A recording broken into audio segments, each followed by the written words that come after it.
Hi everyone, my name's Emily Holt and I'm a fourth year research student at the Department of Chemistry at the University of Warwick, and I'm part of the Stavros research group.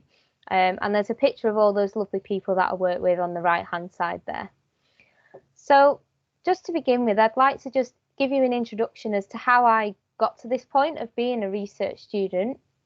And I thought I'd start at the point that you're probably at now, or will be progressing to very soon, which is secondary school.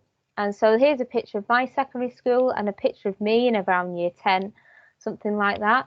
And my school is not too far from Manchester. And while I was at this school, I studied for 12 GCSEs in total.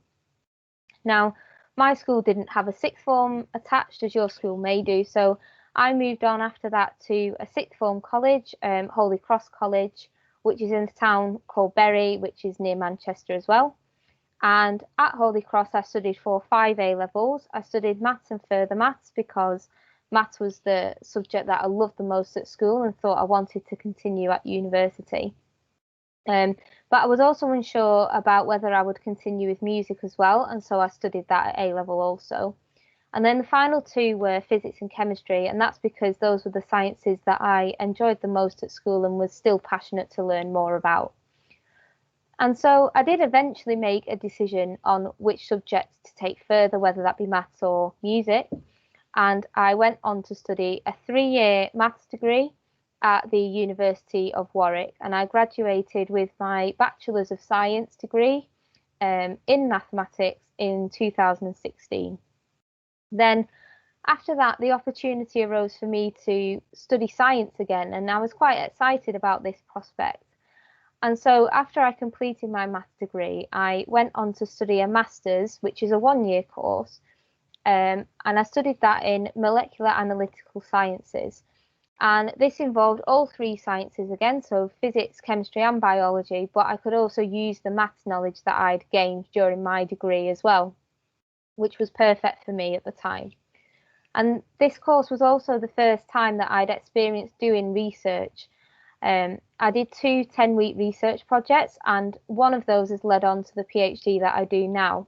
So I'll go on to talk about that soon, but firstly, I thought I'd share a little bit about the typical day in the life of a PhD student. So before the pandemic, my time was pretty much split between the laboratory and the office. So once a month, on average, once every couple of months or so, I would go in the laboratory for a week and collect as much data as I could within that week. And then the rest of the time would be spent in the group office, where I would analyse the data that I had collected, or I would be writing up a research article to be published in a scientific journal. And it was also a space where the whole group could speak to each other and ask each other questions and collaborate on the research questions that we had going on at the time. But for me, I wanted to enhance this experience further and do other things outside of the lab and the office. And so during my PhD, I've also been to several conferences, both within the UK and internationally as well. And I think the highlight for me was traveling to Australia for a conference. That was an incredible experience. I've also done some teaching within the chemistry department as well. So teaching maths to undergraduate chemistry students, and also done some laboratory demonstrating as well, making sure that the students can complete the lab safely and effectively and get all the data that they need. I've also represented the department at University Open Days and spoken to prospective students, which could be you in the future. And finally, I made sure that I kept up with my hobbies and interests as well. And for me, that was going to all the university music ensembles that I could. Bonus points here for spotting me. There I am. So finally, before I go, I thought I would just tell you a little bit about the project that I've been doing for the last 3.5 years. And I think it can be quite well summarised in this headline, which is my ultimate aim is to try to make sunscreen safer, not just for you, but also for the planet as well. And you're probably wondering, well, there's all these sunscreen products on the market already, and you can see them there in that shot. why on earth do we need any more?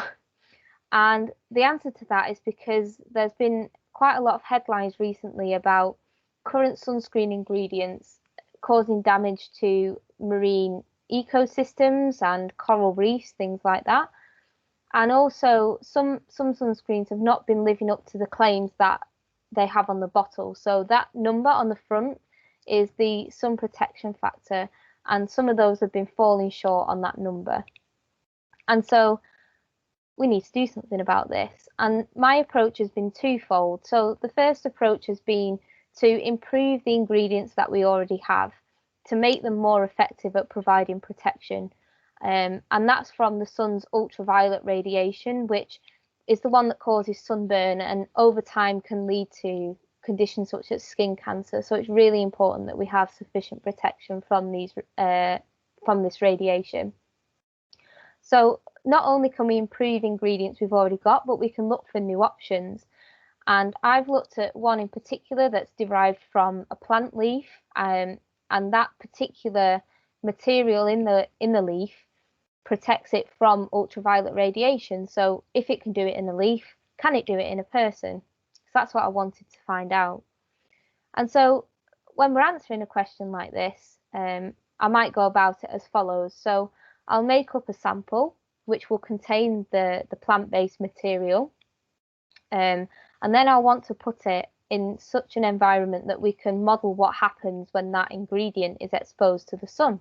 And that for us involves lasers, but lasers can blind you if you don't use them safely. So it's really important that I put on my protective laser goggles.